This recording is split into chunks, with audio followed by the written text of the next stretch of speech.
Oke. Nah, jadi kalau kita lihat sejarahnya itu SDGs itu di create atau di setup itu resminya tahun 2015, kira-kira udah lama ya, 7 tahun lalu ya, ketika itu di New York, semua negara ada 193 negara hadir ya untuk menandatangani kesepakatan ini bahwa dunia perlu mencapai apa yang disebut dengan agenda tujuan pembangunan berkelanjutan. Nah, apa itu agenda SDGs? SDGs itu terdiri dari 17 tujuan, ya. Kemudian ada 169 target yang ingin dicapai, juga ada ratusan indikator di dalamnya yang ingin dicapai, yaitu berupa rencana aksi global untuk 15 tahun ke depan dari 2015, dari 2030 gitu ya. Di antaranya yang paling penting itu mengakhiri kemiskinan, mengurangi kesenjangan, dan melindungi lingkungan. Nah, yang berbeda dari agenda-agenda pembangunan sebelumnya, seperti MDGs, SDGs itu sifatnya universal. Jadi dia berlaku ke semua negara, baik miskin maupun kaya, baik maju maupun berkembang gitu ya. Di semua negara itu harus ada capaian SDG-nya. Beda dengan MDG sebelumnya, di mana hanya untuk negara-negara yang memang pembangunannya ada tertinggal. Tapi kalau SDGs tidak, karena semua negara itu mempunyai ketertinggalan dan aspek SDG yang mana di hampir semua atau di beberapa aspek pasti ada yang tertinggal walaupun negara itu sudah maju.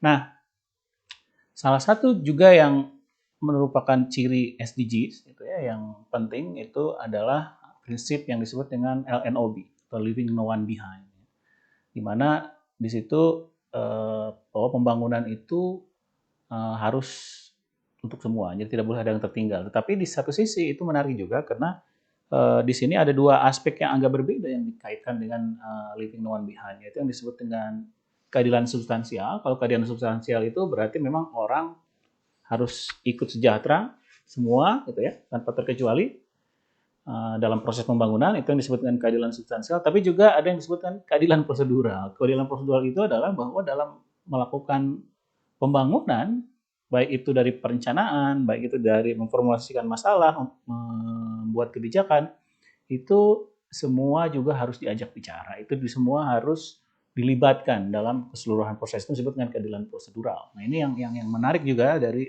SDGs. Nah, mungkin tidak ada salahnya kalau kita juga melihat ke belakang ya. Karena saya rasa SDGs itu sebenarnya tidak bisa dilepaskan dari agenda-agenda sebelumnya, sebelum SDGs ya. Sebelumnya agenda development itu kan MDGs, ya, Millennium Development Goals. Jadi di mana di MDGs itu salah satu yang paling penting target yang ingin dicapai itu adalah mengurangi kemiskinan ekstrim. Jadi dulu tahun 2000-an, sekitar akhir 2000-an, itu persentase penduduk di dunia ini yang hidup dalam kemiskinan ekstrim itu ada sekitar lebih dari 35%. Dirasa ini sangat tinggi ya. Sehingga dicanangkanlah target bagaimana seandainya kalau 15 tahun ke depan dari 2000 yaitu 2015 itu kita kurangi setengahnya, itu agenda MDGs. Jadi kurangi setengahnya. Nah, yang menarik dari sini adalah waktu itu banyak sekali pesimisme ya, untuk melihat agenda MDGs ini. Kenapa pesimisme? Karena dunia itu kan penuh dengan negara yang mempunyai kedaulatan masing-masing, kepentingan masing-masing, perang terjadi di mana-mana gitu, orang punya kepentingan nasionalisme sendiri-sendiri gitu ya. Akur aja susah gitu ya. Nah, jadi orang tuh berpikir, masa sih bisa dunia ini kompak gitu ya untuk mengejar target-target seperti ini gitu ya. Nah, itu ada pesimisme tersebut.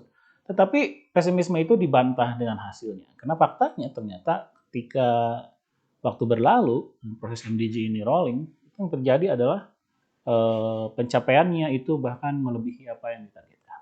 Jadi minimal dari konteks ini ternyata orang ternyata dunia ini bisa ya gitu ya. Walaupun saling tidak akur gitu ya. Perang di sana sini, tetapi bisa mencapai target yang yang baik ini, yang mulia ini ya, untuk kemanusiaan, bisa mencapai mengurangi kemiskinan ekstrim sampai lebih dari apa yang ditargetkan itu sendiri kan. Ini kan menarik. Nah, apa kunci dari keberhasilan ini? Ini yang saya rasa juga penting untuk kita sama-sama lihat. Karena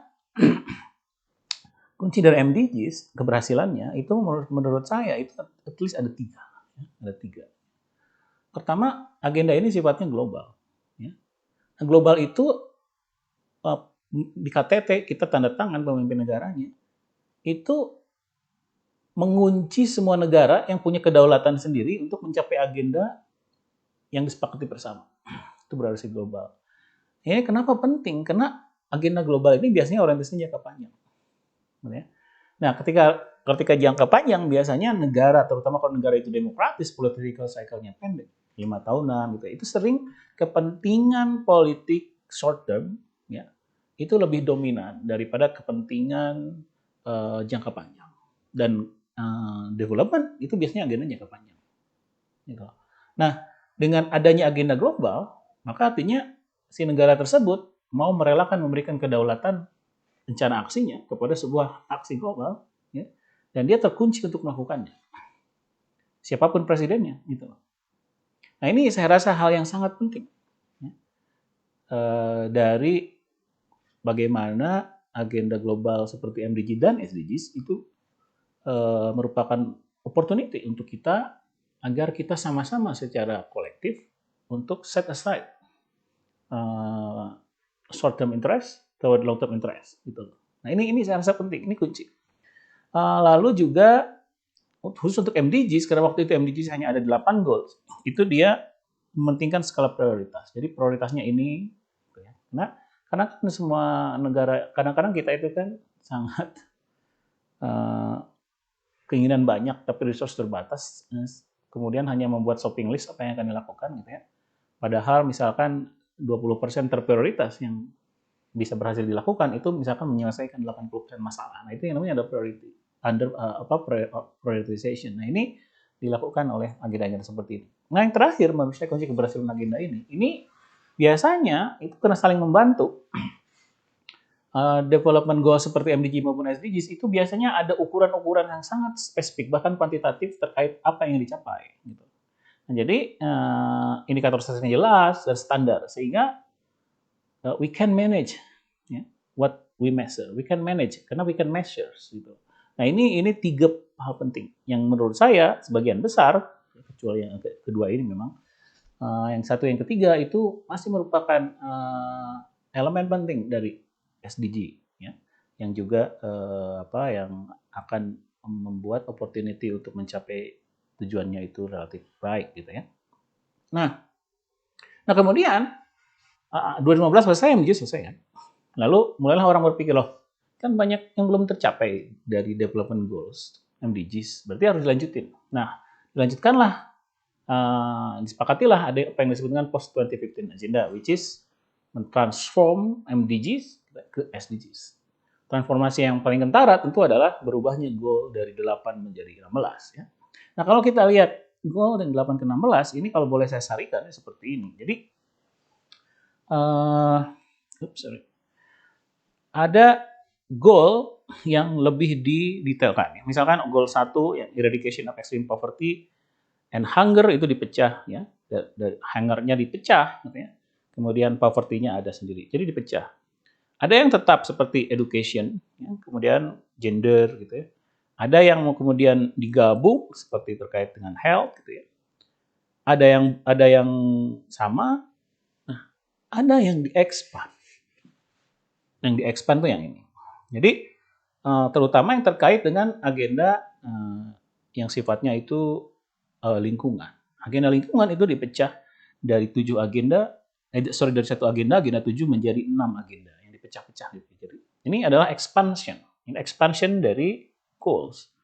Lalu juga ada yang baru, ya, yang baru extend. Yang extend itu diantaranya adalah yang menurut saya yang cukup penting itu adalah inequalities, reduce inequalities, pengurangan ketimpangan, dan menurut saya juga tak kalah penting adalah SDG 16, yaitu perlunya kita peace, justice, and strong institution. Karena institution itu penting sekali. Nah, tapi kalau saya renungkan gitu ya, saya renungkan ini, lalu kemudian saya coba untuk sarikan, ya misalkan, apakah ada nggak sih satu kata yang bisa mewakili transformasi ini dari MDGs, ya, dari MDGs ke SDGs? Saya menemukan kata itu, ya. Saya rasa kata itu adalah justice, ya, keadilan. Apalagi kalau kita ingat bahwa dalam konteks ini keadilan itu bisa kita bagi dua. Yang pertama adalah keadilan intragenerasi. Yang kedua adalah keadilan antar generasi. Di keadilan intragenerasi itu adalah bahwa pembangunan yang kita lakukan itu harus adil pada generasi yang sama, ya, pada kita sendiri dan juga pada orang lain. Jadi tidak boleh ada yang ketinggalan. Yang saya maksud dengan pada diri kita sendiri itu karena kita sering melakukan agenda-agenda pembangunan, lupa bahwa itu mungkin akan merugikan kita, merugikan diri sendiri. Gitu. Misalkan memutuskan untuk merubah atau mengkonversi lahan dari hutan dari pohon menjadi sayur di hilir itu memang akan membuat sayurnya bisa dijual, ya. Tetapi proteksi dari pohon tersebut untuk melindungi kita dari banjir itu hilang. Berarti itu zalim terhadap diri sendiri. Keadilan, tidak adil terhadap diri sendiri. Itu yang saya maksud yang pertama. Yang kedua adalah kalau pembangunan itu misalkan melulu hanya mengedepankan pertumbuhan ekonomi tanpa keadilannya diabaikan di dalam suatu generasi. Nah, ini kan ketimpangan. Berarti ini yang disebutkan keadilan intergenerasi. Nah, di sisi lain ada yang disebut keadilan antar generasi. Tidak merugikan kita sendiri yang melakukannya, tidak merugikan orang lain yang ada di sekitar kita saat ini, tapi sangat mungkin berpotensi merugikan generasi yang akan datang, anak cucu kita. Nah, itu berarti kita harus adil juga kepada generasi yang akan datang. Nah, yang sebenarnya lebih menantang atau challenging itu adalah yang kedua. Karena kalau yang pertama ada orang yang dizalimi dan orang yang hidup sekarang, itu dia bisa melalui, kalau negara itu demokratis, ya, political political prosesnya jelas, dia akan bisa membela diri, demo, membuat lobby regulasi dan lain-lain. Tapi kalau yang dirugikan itu generasi yang akan datang, itu dia tidak punya corong untuk menyuarakannya. Ya. Mereka tidak punya partai politik, tidak bisa demo di Senayan. Ya. Nah, sehingga mungkin sebagian dari kita memang harus mewakafkan diri waktu kita ya untuk membawa kepentingan mereka, termasuk kita-kita ini sekarang. Nah, dan kalau kita lihat memang ini bukan ide lama, bukan ide baru, ini ide lama. Nah, dulu Brundtland Report ya, yang dianggap sebagai pelopor apa yang disebut Sustainable Development memang menyatakan demikian. Jadi Sustainable Development is defined as development yang memberikan kesejahteraan kepada generasi sekarang, tapi tanpa mengkompromikan kemampuan kita untuk memberikan generasi sekarang at least ya sama dengan apa yang kita dapat hari ini. Nah, di SDGs itu ditekankan 3P, ya, People, Prosperity, and Planet.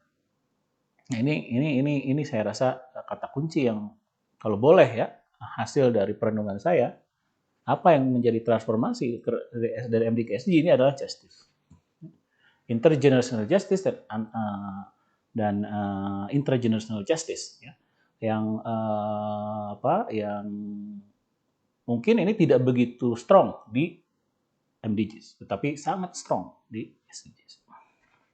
Dan kalau kita lihat memang ini konsisten sebenarnya. Jadi SDGs itu bukan import. Saya sangat agak kesal ya, lucu aja ya. Banyak orang-orang melihat agenda SDGs itu sebagai agenda import, agenda against our nationalism, agenda asing dan lain-lain gitu ya. No, I don't think so. Karena SDGs itu cita-citanya secara substansial itu sama dengan cita-cita para pendiri bangsa kita. Ingin keadilan dan kemakmuran. Bahkan pendiri bangsa kita itu dalam beberapa kalimat-kalimat dokumen negaranya itu mencantumkan tujuan bernegara itu bahkan keadilan dulu daripada kemakmuran. Menempatkan justice duluan daripada kemakmuran. Kan itu sebenarnya mungkin secara bawah sadar menunjukkan bahwa keadilan itu kalau perlu harus didahulukan dibandingkan dengan kemakmuran. Ya kalau bisa bersama-sama. Dan salah satu agenda yang paling penting dari SDG 1, no poverty, itu sebenarnya sudah disampaikan oleh Soekarno di pidatonya tanggal 1 Juni 45, di mana dia bilang kan prinsip bernegara itu yang satu adalah prinsip kesejahteraan, jadi welfare, di mana di situ disebutkan tidak ada kemiskinan, tidak akan ada kemiskinan di dalamnya. Dan agenda SDG nomor 1 kan zero poverty, no poverty. Jadi saya rasa tidak ada inkonsistensi antara agenda SDG yang kita sepakati bersama secara global dengan agenda para pendiri bangsa. Ya. Nah itu. Nah sekarang mungkin saya ingin coba sedikit ulas ya. Oke, kan dunia ini kan maju ya. Dari zaman dulu, zaman medieval, zaman abad 19, abad 20 itu kan kita sudah maju. Dulu tahu abad 19 ya, itu mungkin abad 18 itu tingkat harapan hidup kita kan hanya 30 tahunan orang itu. Sekarang udah 70 tahunan. Itu kan progres. Pendapatan per kapita juga seperti lemas mungkin progres, teknologi progres dan lain-lain. Artinya kemajuan dunia ini ada. Nah, sekarang problemnya emang apa pentingnya gitu SDGs itu? Emang ada pentingnya? Kan kita sudah oke gitu ya. Nah, ini mungkin yang ingin saya coba ulas ya. Nah, ini kebetulan saya baru baca paper terbaru, bukan terbaru sih, tahun lalu ya, dari rekan saya di UNU Wider tentang trends in global inequality. Kalau kita lihat ini misalkan, ini angka yang ini menunjukkan memang pendapatan per kapita dunia yang merah ini terus meningkat ya dari tahun 1950 ke tahun 2020 meningkat terus. Bahkan beberapa negara itu jauh lebih pesat ya. Di sini tercatat ada East Asia and the Pacific yang nampaknya cukup pesat ya, yang ungu ini. Di dalamnya ada Cina dan kita. Ya. Tetapi kalau kita lihat ada gap ya. Misalkan negara-negara seperti Sub-Saharan Afrika yang ini, ya, itu dia pelan sekali gitu pertumbuhan ekonominya, growth. Itu satu. Jadi ada kesenjangan antar negara dalam aspek dalam peningkatan kesejahteraannya. Tapi di satu sisi juga ada ketidakadilan yang meningkat. Ini contoh, ini adalah tingkat keadilan. Ini yang disebut dengan absolute Gini. Jadi ketimpangan antar individual secara global. Ini dengan menggunakan data individual tapi global itu ketimpangannya itu meningkat. Ketimpangan secara absolut. Ketimpangan secara absolut itu bukan relatif. Jadi dia perbedaan saya 1 juta dengan 100 juta. Itu berarti perselisihnya 99 juta. Nah, itu ketimpangan absolut. Tapi ada juga relatif. Kalau saya 1 juta, dia 100 juta, berarti relatifnya itu 1%. Nah, secara relatif itu biasanya yang lebih banyak didengar. Ya. Nah, secara relatif, itu memang ada kecenderungan secara global itu stagnan dan menurun setelah tahun 90-an. Ya. Nah, kenapa ketimpangan individual secara global menurun? Itu salah satu yangnya adalah perkembangan ekonomi negara-negara tertentu yang sangat pesat, diantaranya emerging market dan China. Ya. Di mana di sini kelihatan kalau kita gabung, kalau kita lihat di sini misalkan ya, ini kita lihat gini kontribusi kontribusi Cina ini dalam dalam ketimpangan between countries itu bertambah. Jadi kontribusinya gitu ya. Jadi dia memperbaiki ketimpangan antar negara. Ini ya, ini ketimpangan antar negara bertambah, tetapi ketimpangan dalam negara itu berkurang. Ketimpangan between countries ya, yang ini berkurang itu salah satunya karena tadi ya banyak negara-negara yang pesat maju seperti Cina, terutama Cina, tetapi ketimpangan antar negaranya bertambah. Within country-nya bertambah. Jadi antar negara mengalami penurunan ketimpangan karena ada sedikit konvergensi antar negara, tetapi di dalam negaranya masing-masing itu mengalami peningkatan ketimpangan.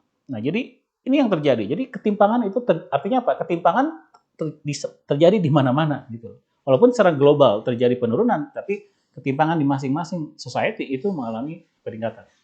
Nah, ini kan dan ketimpangan itu kan bagian yang sangat ketimpangan ekonomi itu bagian yang sangat penting dari keadilan. Jadi ini problem.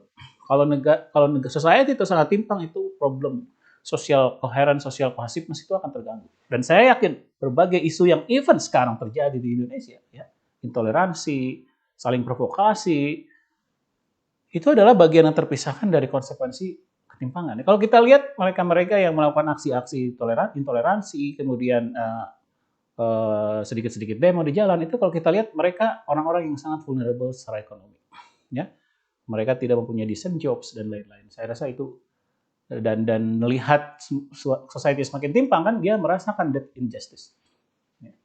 Di satu mereka tidak punya pekerjaan, dia bisa melakukan apa? Tidak ada opportunity cost-nya. Kedua, he feel that injustice. Nah, kalau negara semakin timpang, saya ada penelitiannya tentang tentang intoleransi, di mana orang itu dia akan lebih intolerance kalau misalkan dia ya tidak punya pekerjaan, hidup di masyarakat miskin dan lain-lain. Dan secara global pun pertumbuhan ekonomi itu memang nampaknya tidak didistribusikan secara merata. Ini gambar yang sangat terkenal yang dikemukakan oleh Branko Milanovic, ya, salah satu pakar ketimpangan dunia, yang disebut dengan elephant curve. Sebenarnya di situ memang kelihatan bahwa ada negara-negara tertentu yang rising, emerging economy seperti China, selama periode ini ya misalkan 88-2008. Tetapi di negara-negara maju pun terjadi penurunan income di kelompok kelas menengah, tetapi ada peningkatan di booming global elite. Jadi negara-negara maju sekarang tuh selama periode tersebut mengalami kenaikan pertimbangan yang cukup besar. Ya. Makanya ada Trump, ada Marine Le Pen sekarang gitu ya. Itu juga konsekuensi logis dari terpuruknya kursi kelas menengah oleh kelompok elit di banyak advanced society.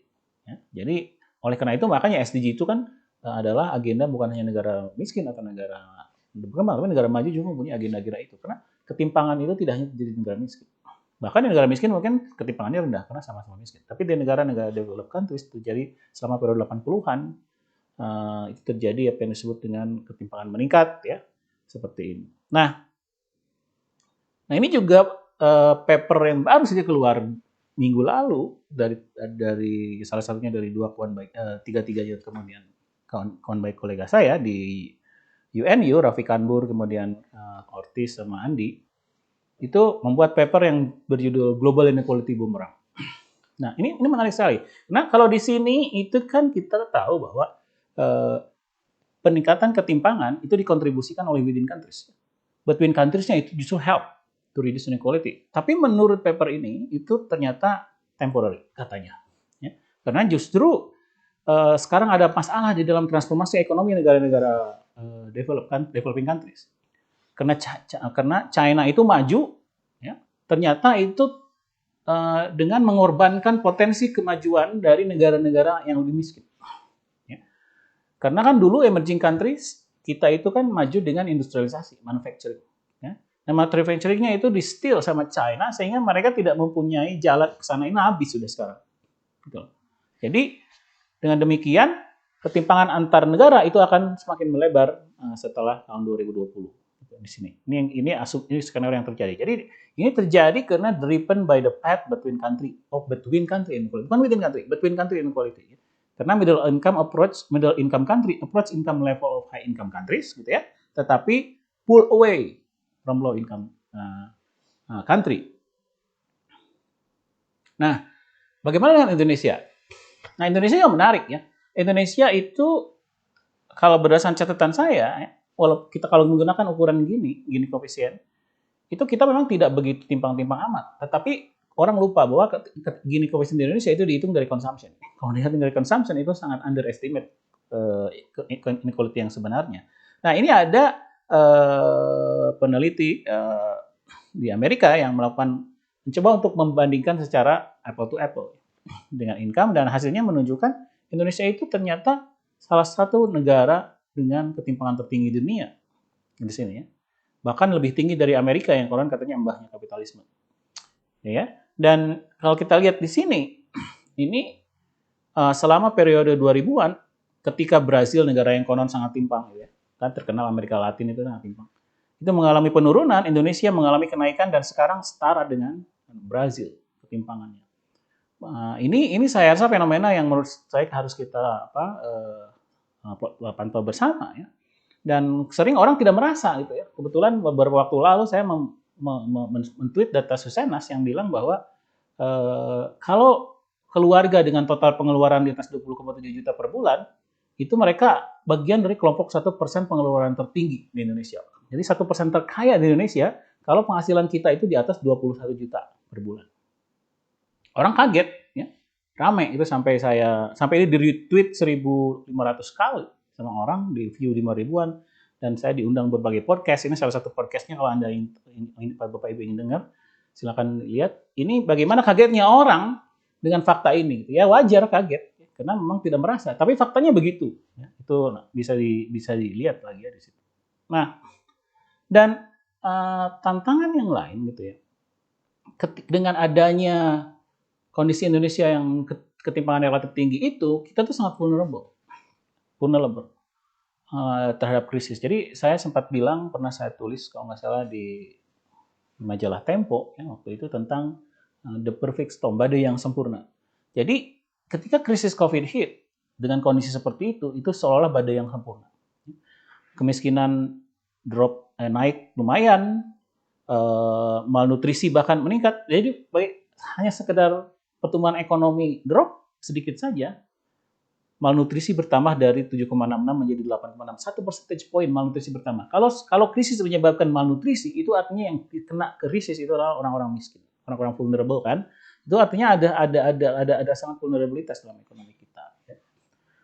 Terus pekerja formal kita juga berkurang ketika krisis. Dan ini ilustrasi menurut saya paling akurat tentang fenomena apa yang terjadi selama belakangan ini. Di mana sejak early 2000-an, gap antara yang kaya dan miskin itu meningkat.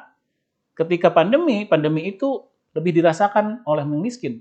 Jadi pandemi sendiri itu membuat gapnya itu semakin bertambah, gitu ya. Nah, yang saya khawatirkan adalah proses recovery-nya juga tidak progresif. Jadi harusnya recovery yang baik itu adalah menutup kembali gap yang ditimbulkan oleh pandemi tersebut. Tapi nampaknya ini tidak terjamin oleh recovery yang terjadi sekarang. Jadi sehingga Indonesian society, bahkan global society pasca COVID itu akan sangat mungkin end up dengan society yang lebih timpang. Dan Indonesia juga mengalami recovery yang memang relatif slow, lambat dibandingkan dunia rata-rata, bahkan ini dari data Bank Dunia. Nah, kemudian urgensi SDGs itu juga bukan hanya isu sosial, tapi juga isu sustainability dari daya dukung lingkungan planet yang kita punya. Planet kita kan hanya satu gitu ya. Nah, ini menjadi concerns.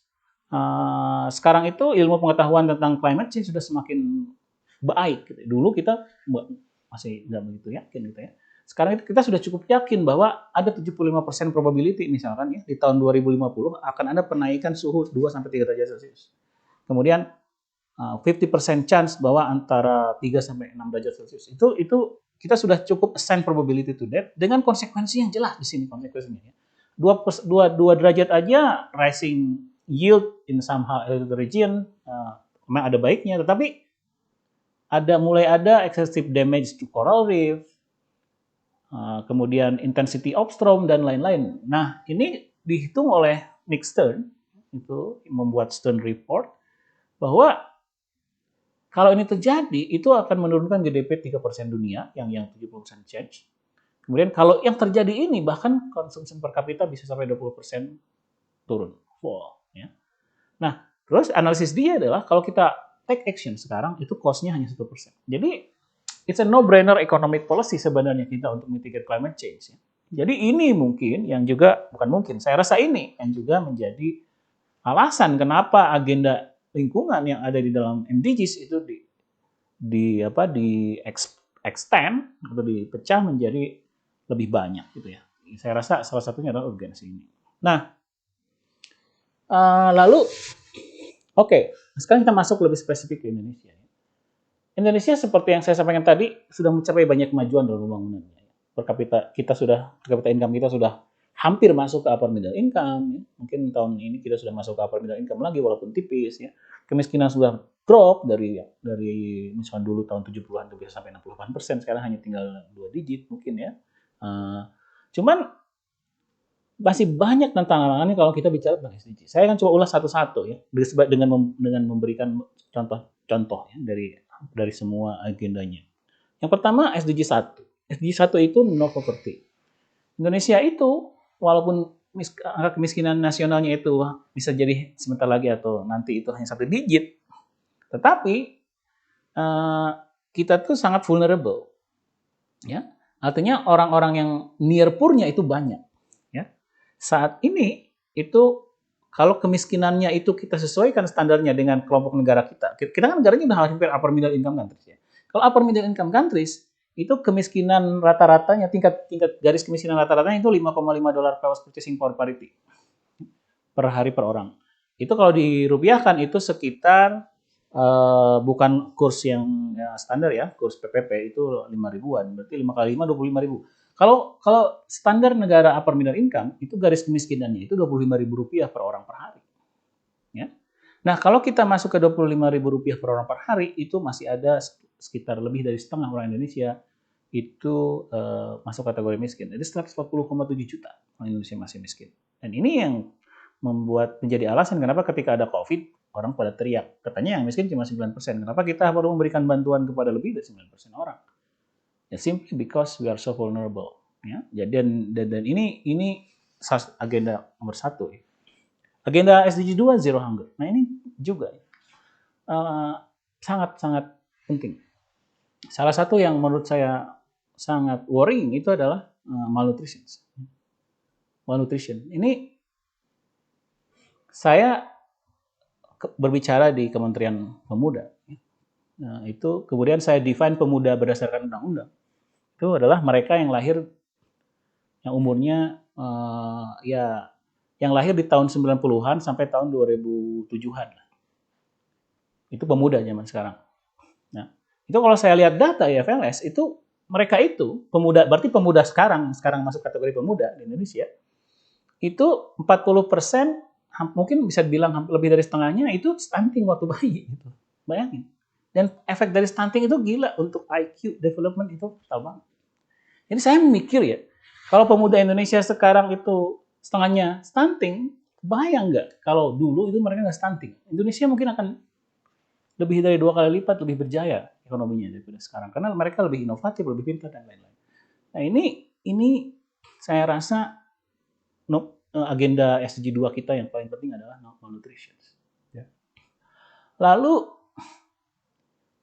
agenda ketiga itu health. Salah satu yang paling menurut saya cukup menjadi tantangan itu adalah layanan kesehatan, terutama ibu melahirkan itu ternyata Indonesia masih relatif terbelakang dibandingkan negara-negara even ASEAN countries. Ini kematian per 1.000 lahir hidup tahun 2017 di Indonesia itu kita hanya lebih baik dari Laos dan Myanmar. Kita even worse than Kamboja, bayangin sih.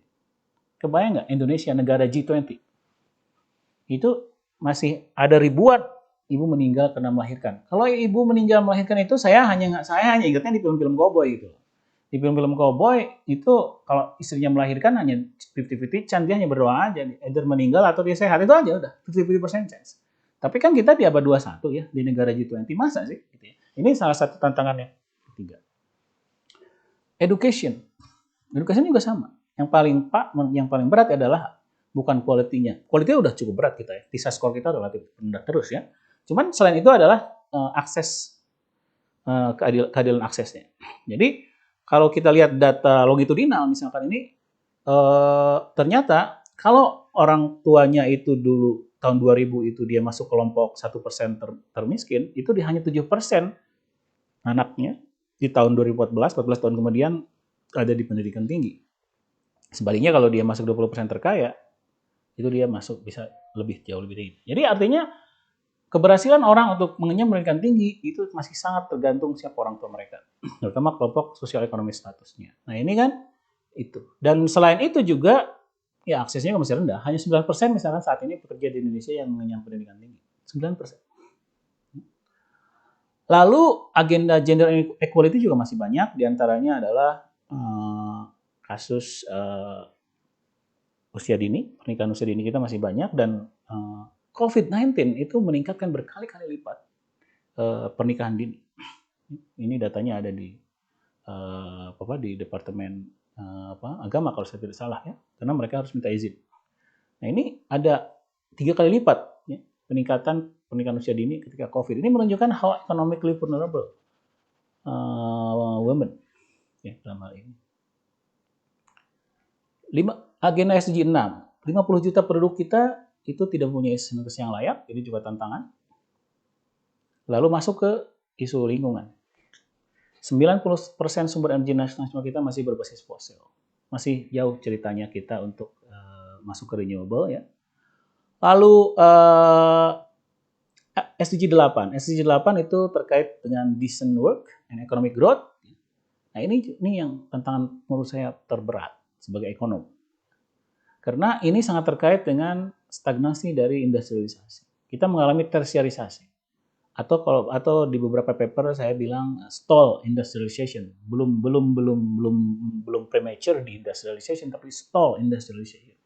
Di mana orang berpindah migrasi baik secara lokasi maupun secara sektor ya, dari rural agriculture itu loncat bukan ke manufacturing tapi ke service, dan service-nya sektornya itu bukan service sektor yang kerja di perbankan, bukan, tapi kerja bukan di Starbucks tapi di Starlink, Starbucks keliling. Nah, ini di perkotaan ini tinggi, dan 50% pekerja itu bekerja di sektor informal. Dikombinasikan dengan urbanisasi, ini sebenarnya breeding ground yang sangat subur ketika ada COVID. Jadi menurut saya inequality, high urbanization, tertiarization atau stall industrialization itu adalah comorbid yang sangat-sangat cocok dengan adanya COVID-19 ini. Kita langsung terhempas dengan berbagai efek ekonominya akibat dari ini. Lalu agenda 9. Ini sangat krusial juga. Industry, innovation, dan infrastructure. Innovation index kita ya, itu tidak lebih baik dari Brunei, ya. Hanya lebih baik dari Kamboja. Innovation index itu ukuran inovasi dari berbagai research, ya, development dan lain-lain. Ya. Itu kita tidak lebih baik dari Brunei. Padahal kunci dari sustain growth suatu negara berdasarkan bukti empirical history, gitu ya, itu adalah innovation. Gitu ya. 60% pertumbuhan ekonomi OECD country di tahun 60-an misalkan itu sumbernya adalah total factor productivity yang purely jelas coming from innovation. Dan ya wajar juga karena kita komitmennya memang tidak begitu tinggi. Hanya 0,08% PDB kita dialokasikan untuk research and development, padahal negara seperti Singapura itu 2,2% untuk R&D. Ya. Kalau kita tidak selesaikan ini segera, forget it. We are going to escape middle income. Lalu agenda 10 itu adalah reduce inequality. Bapak Ibu bayangkan deh, kalau kita lihat data yang kanan ini, itu nampak bahwa BPS bilang pendapatan nasional per kapita kita itu tahun 2020 itu 42 juta. Apa sih pendapatan nasional? Pendapatan nasional itu gaji orang Indonesia digabung semua, dibagi jumlah penduduk. Gaji, penghasilan orang Indonesia dibagi semua. Ada 42 juta per orang per tahun. Jadi kalau misalkan dikali 4, berarti per keluarga kan dibagi 12 per bulan kan. Jadi 42 dikali 4 bagi 12 itu 14 juta per bulan. Artinya apa? Artinya rata-rata orang Indonesia rata-ratanya itu penghasilannya itu 14 juta per bulan. Kalau saya bilang ini ke tukang beca, ditampar saya kan. Wah, si bapak mah nggak ada kan. 14 juta. Saya sebenarnya kalau disebutkan secara merata Indonesia cukup sejahtera. Tapi faktanya enggak. Faktanya misalkan data di sini bilang bahwa ini 75% itu di bawah rata-rata. Hanya 25% yang di atas rata-rata ini. Jadi memang betul rata-ratanya 40 juta per bulan. Tetapi hanya 25% orang Indonesia yang income-nya above that. 75% below that. Itu datanya. Jadi inequality Indonesia itu is quite high. It's quite high. Ya. Lalu agenda 11. Agenda 11 itu sustainable city, 20% orang di perkotaan itu tinggal di kawasan kumuh, itu juga PR kita. Lalu kemudian terkait lingkungan, dari responsible production and consumption, Indonesia itu waste management-nya itu jelek sekali. Setelah Cina, Indonesia terbanyak membuang sampah plastik ke laut. Lalu juga dalam climate action, kita adalah satu negara karena deforestation, kita salah satu negara yang terbesar menyumbang CO2, global warming. Lalu agenda 14, life below water, kita juga sepertiga terumbu karangnya rusak. Ya. Lalu agenda 15, ya, life on land, itu deforestasi kita masih tinggi. Kita lihat fakta ini menunjukkan bagaimana virgin forest kita itu hilang hanya dalam periode beberapa dekade saja gitu ya, di Kalimantan misalnya. Nah juga agenda kedua terakhir, ini terakhir yang saya contohkan, itu agenda 16, Peace, Justice, and Strong Institution. Kita juga masih mengalami masalah besar dalam penegakan atau pemberantasan korupsi. Kita masih negara yang merah dalam indeks corruption perceptions. Jadi PR kita masih banyak. Nah, oke, itu tantangan kita. Oke, what to do? Apa yang harus kita lakukan? Nah, tentu yang jelas SDG ini salah satu vehicle agar kita bisa memecahkan berbagai agenda-agenda yang worrying tersebut ya, dengan elemen-elemen yang tadi saya sampaikan bisa kita jadikan opportunity ya. Di antaranya global agenda gitu ya, tie our agenda to the global agenda sehingga kita bisa overcome our myopic visions of development gitu ya, dengan menggantel agenda global dan lain-lain. Nah, cuman menurut saya yang pertama harus dilakukan itu awalnya gitu ya, itu adalah untuk paradigma pembangunan itu harus dikoreksi ya, karena ini masih banyak mengemuka di berbagai kalangan, baik di akademisi, ekonom, bahkan para pengambil kebijakan ya. SDGs itu kan terdiri dari 3 pilar tadi ya. Lingkungan, planet, people, sosial, prosperity, ekonomi, itu SDGs itu di situ intersection. Nah, ini saya kalau boleh itu ingin menuangkan dalam konsep yang seperti ini. Jadi kalau kita misalkan wakili agenda economic pillar atau prosperity pillar itu dari menjadi GDP per kapita di sini, kemudian social pillar itu dari equality, misalkan, kemudian environmental pillar itu dari environment quality, misalkan, maka umumnya yang terjadi selama ini mungkin kalau untuk mereka yang belajar ekonomi pembangunan, tapi ekonomi pembangunannya belum begitu selesai, belum begitu tamat, itu sangat percaya ini bahwa ada yang disebut dengan Kuznets curve. Ini dari Simon Kuznets. Simon Kuznets bilang pembangunan itu tidak bisa dihindari, harus mengalami deterioration dalam social equality katanya. Baru pada tahap tertentu maka kita bisa memperbaikinya. Ini U-shape kata Kuznets tahun 55 tapi ya. Kemudian juga dikembangkan juga tahun 90-an, itu terinspirasi oleh itu apa yang disebut dengan environmental Kuznets curve. Environmental Kuznets curve juga sama bilang bahwa ketika kita membangun itu awalnya harus kotor dulu, harus merusak lingkungan dulu, baru pada tahap tertentu kemudian kita bisa memperbaiki diri. Sehingga kalau kita mempunyai agenda pembangunan, misalkan ingin meningkatkan economic prosperity, maka tidak bisa kita hindari akan ada pengurangan dari social progress dan kualitas lingkungan. Nah, ini yang terjadi katanya.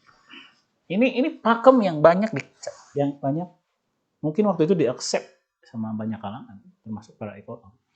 Nah, ini yang menurut saya harus dikoreksi. Karena teori dan fakta-fakta yang terjadi, teori, ini saya nanti panjang kalau ceritanya. Teori dan berbagai bukti empiris menunjukkan this is not what happened. Ada cara bahwa kita bisa menghindari ini. Kita bisa misalkan melakukan apa yang disebut dengan inclusive growth, ya, inclusive growth gitu ya. Jadi kita tidak usah harus seperti ini, kita bisa seperti ini.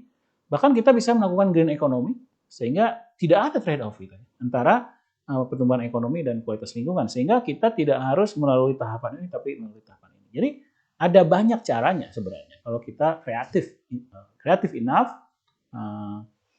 untuk ini. Nah,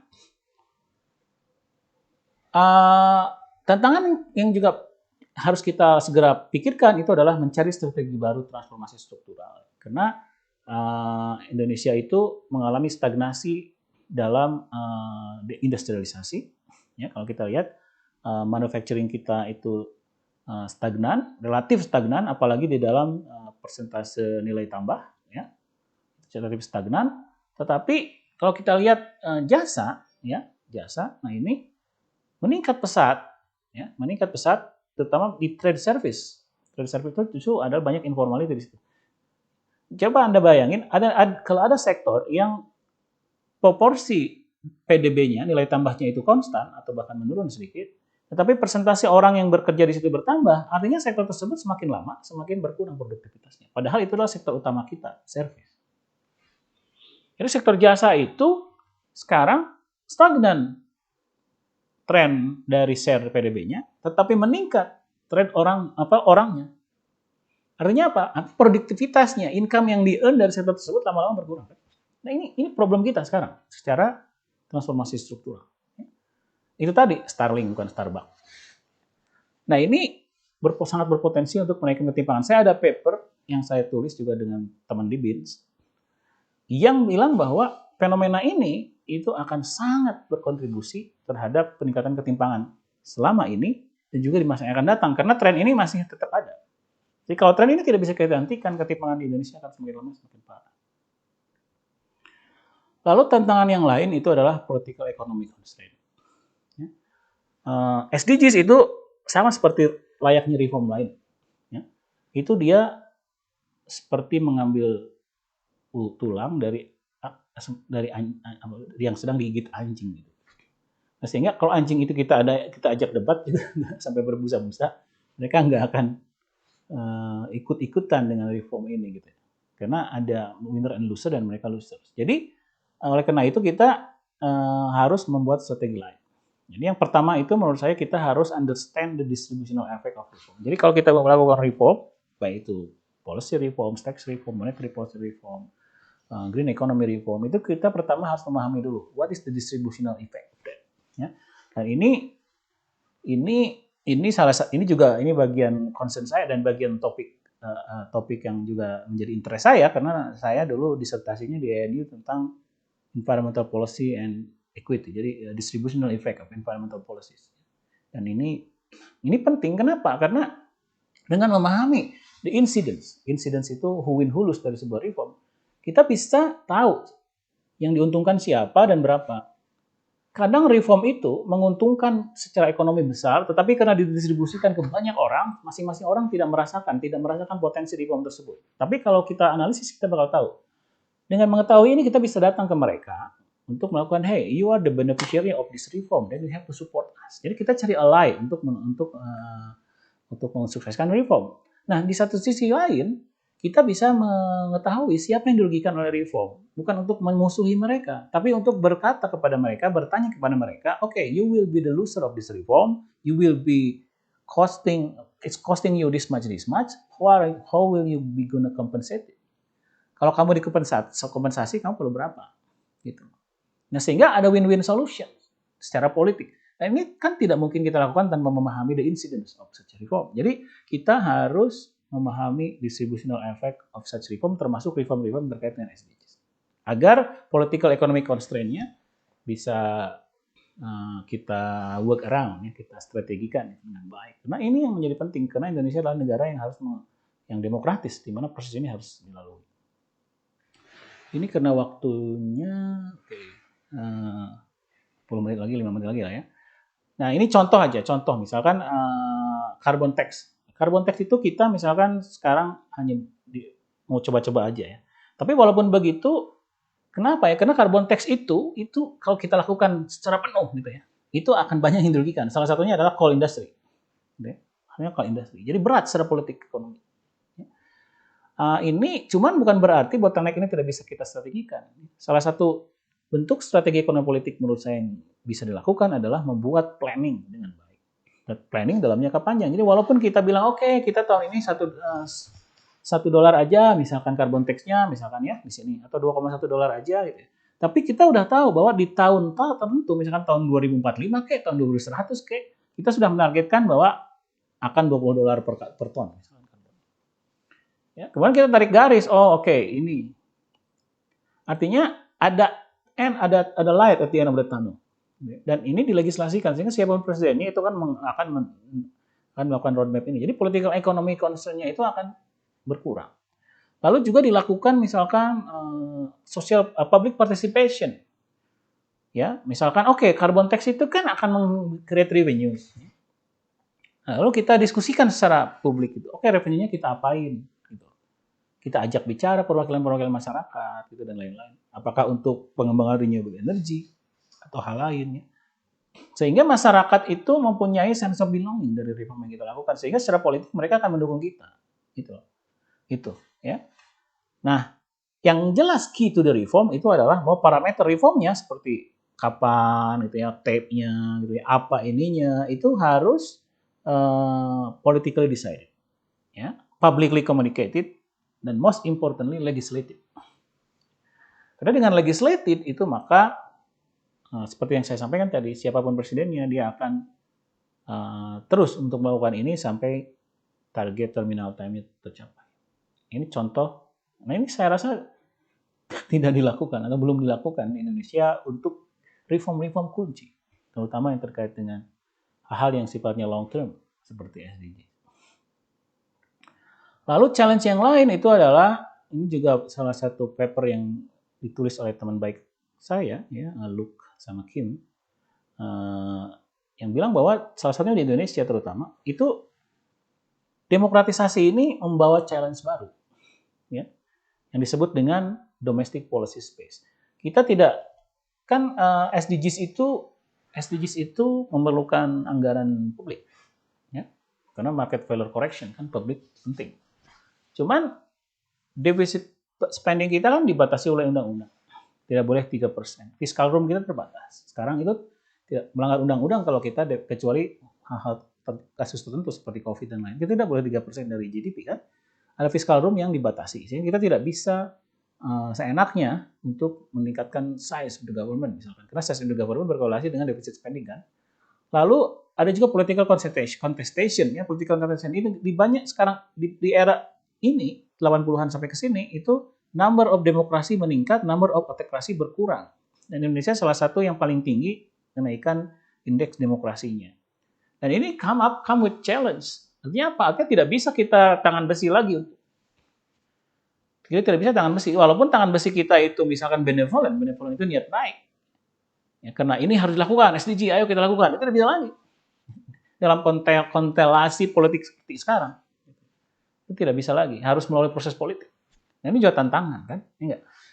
Lalu yang ketiga, masyarakat, societal demand di era demokrasi dia semakin harus kita dengar. Nah, ini tiga hal ini membuat adanya domestic policy space yang terconstraint untuk reform. Ya, tetapi harus kita lalui, kan kita sudah menyepakati bahwa kita demokrasi, berarti ya kita harus bergerak. This is what's best for the country. Nah, hal yang menurut saya paling mudah dilakukan adalah komitmen. Karena faktanya, kita itu komitmennya masih kurang. Ya. Misalkan kalau kita bicara tentang social protection, ini keadilan intragenerasi, itu kita negara yang cukup rendah dalam social protection terhadap GDP kalau dibandingkan negara-negara ini. Berarti artinya jangan-jangan ini masih ada problem komitmen. Lalu kalau terkait lingkungan, Indonesia itu R&D untuk spending untuk lingkungannya itu hanya 0,1%. Padahal negara-negara yang maju atau negara-negara yang lebih maju itu standarnya tinggi, 1,4%. Bahkan kita masih rendah. Jadi komitmen kita sebenarnya masih kita bisa tambah. Karena komitmen kan ini seharusnya ya ini tidak susah-susah amat menurut saya ya, walaupun belum tentu begitu. Cuman yang juga harus kita ingat, saya rasa ini.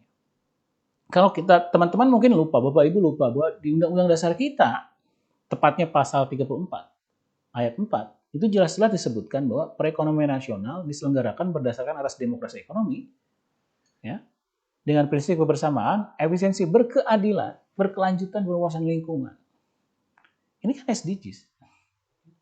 Ini SDGs. Jadi SDGs itu in line with our constitution. Dengan demikian kalau pembangunan kita mengabaikan SDGs itu inkonstitusional. Gitu. Jadi ya saya appreciate topik yang diminta untuk disampaikan di forum ini ya, karena forum ini kan forum dari future leaders of Indonesian one of the most strongest policy center ya. Jadi ingat bahwa SDGs itu konstitusional. Oke. Ada 2 slide terakhir. Pertama catatan akhir yang ingin saya sampaikan gitu ya. Yang pertama growth itu bukan segalanya. Ini masih sering pemerintah atau pengambil kebijakan itu growth center. Oh, growth itu center. No, growth is not the center of development. Bukan hanya itu. Bahkan di beberapa kasus saya sangat berpikir bahwa kadang-kadang once in a while kita harus sacrifice growth untuk kasus-kasus khusus ya. Contoh misalkan Kota Bandung. Kota Bandung itu growth-nya itu 8%, stabil biasa aja gitu. Tapi kalau Anda lihat, sumber dari pertumbuhan ekonomi Kota Bandung itu jasa boga, hotel, dan lain-lain yang uangnya mungkin mengalir bukan ke orang Bandung ya. Kalau misalkan kita bikin policy, ya, di mana growth itu lebih terasa sama masyarakat Kota Bandung, ya, tetapi sektor-sektornya sedemikian rupa sehingga tidak bisa sekencang itu progresnya, so what? Gitu. Ngapain kita growth-nya tinggi sebuah kota atau sebuah daerah, gitu. Tetapi hanya menjadi penonton saja masyarakat di sekitarnya. Mendingan sedikit aja lah turunin growth-nya. Kenapa bisa turun growth? Karena sektornya berbeda. Kan beda kan? Sektornya berbeda. Tapi sektornya lebih, misalkan broad base. Ya. Tapi growth-nya potensinya lebih tinggi. Ya lebih kecil sedikit. Tapi dirasakan oleh lebih banyak orang. Saya nggak ngelihat itu sesuatu yang haram ya. Bukan. Jadi growth bukan segalanya. Lalu kita itu sepakat bahwa kita itu sistem ekonominya itu market. Ya. Dan di dunia ini 99% negara ya, itu menganut sistem ekonomi pasar. Kapitalisme basically. Ya. Cuman ada yang disebut dengan Wegener's Law. Wegener's Law itu bilang semakin maju suatu negara, itu intervensi negara semakin tinggi. Bahkan di negara-negara yang kapitalis. Gitu. Indonesia itu peran negaranya hanya 12% kalau saya tidak salah. 12%, 14%. Amerika itu 40%. Inggris 50%. Australia tinggi sekali. Jadi semakin kaya suatu negara, semakin maju suatu negara, semakin beradab suatu negara, semakin berpendidikan rakyat suatu negara, itu dia semakin sadar bahwa market fails at many fronts. Jadi perlu intervensi negara dan market failure require more government rule. Ya. Dan juga market price itu kan dalam sistem ekonomi pasar itu menjadi mercusuar yang memberikan sinyal dari resource allocation, dan kita tahu bahwa market price is a poor resource allocation signals. Saya kan dosen mengajar ekonomi lingkungan sumber daya alam di Unpad. Ya. Setiap awal semester itu saya selalu bikin kuis atau bikin kuis survei. Coba tulis 5 hal yang paling bernilai buat Anda. Apa aja? Dari mulai istri yang setia, suami yang cantik, suami yang tampan dan lain-lain, apalah kesehatan dan lain-lain, coba tulis. Kemudian saya tulis di papan tulis. Itu kemudian saya tunjukkan bahwa 80% sesuatu yang dianggap bernilai oleh orang itu tidak bisa dibeli di Alfamart, di Indomart atau di pasar. Tidak ada harga pasarnya. Jadi kebayang nggak kalau kita rely on suatu sistem, di mana 80% sesuatu yang dianggap bernilai oleh kita, itu tidak dinilai, bayangin. Kan disaster, that's what happened. Ya. Sehingga kita itu perlu menuntut full accounting of all costs of actions kita. Dan economics require that, karena economics bukan hanya melihat yang tangible dari sebuah value, tapi yang intangible juga. Karena anything yang enter both directly and indirectly dari utility function, itu adalah subjek dari economic analysis. Gitu. Jadi tidak harus yang tangible. Nah, terakhir,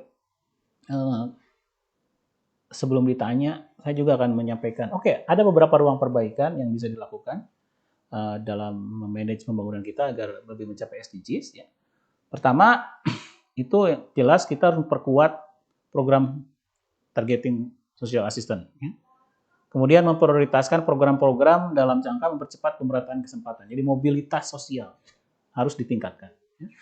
Misalkan akses terhadap perguruan tinggi ditingkatkan, keadilannya, kemudian juga kualitas gizi masyarakat kita, terutama bayi, jangan sampai ada malnutrisi. Itu tugas kita loh. Karena sepanjang kita itu tidak bisa memilih orang tua, maka semua orang termasuk kita itu mempunyai kewajiban untuk melindungi mereka yang tidak beruntung itu, gitu. Karena mereka tidak bisa memilih orang tuanya, gitu. Kalau kita bisa memilih orang tua, oke lah, that's the consequences of your choosing. Tapi orang kan tidak bisa memilih anak dari pegawai BI atau anak dari tukang ojek. No one has that privilege to choose. Nah, jadi itu mobilitas sosial itu adalah tanggung jawab kita semua. Kemudian kalau kita boleh boosting infrastruktur, tapi infrastruktur tersebut juga harus bersifat mengurangi ketimpangan selain meningkatkan pertumbuhan, gitu ya. Lalu reformasi perpajakan harus segera digenjot karena that's the key resources agar pemerintah kita semakin mempunyai sumber daya untuk melakukan agenda-agenda SDGs. Karena swasta kita libatkan, ya, no one left behind ya, dalam baik ini kan bagian dari keadilan prosedural maupun keadilan sosial. Private sector kita libatkan, but that's not the most important one. Sumber finansial negara itu berkali-kali lipat lebih penting daripada sumber finansial swasta dalam mendanai SDGs. Ya. Lalu kemudian reformasi struktural harus kita coba untuk cari strategi yang baik. Ya. Dan yang pasti harus yang menyerap tenaga kerja. Ya. Saya juga ada paper yang menunjukkan Indonesia sekarang juga mengalami apa yang disebut dengan rutinisasi. Ya, rutinisasi, jadi pekerjaan itu ternyata banyak yang diganti oleh automation di Indonesia, dan ini merupakan tantangan ke depan. Lalu terakhir itu tadi sudah sampaikan full accounting of economic cost, itu saya rasa harus dijadikan budaya dalam berbagai pemilihan kebijakan atau penetapan kebijakan yang kita buat. Ya. Barangkali itu ya sementara yang ingin saya sampaikan. Saya pikir waktunya pas. Kita masih ada waktu lebih setengah jam ya untuk berdiskusi. Terima kasih, saya serahkan kembali ke moderator. Terima kasih sekali Prof. Paparan yang sangat menarik dan tentunya membuka wawasan ya, ternyata Indonesia itu kondisinya seperti itu. Jadi ada beberapa poin tadi yang saya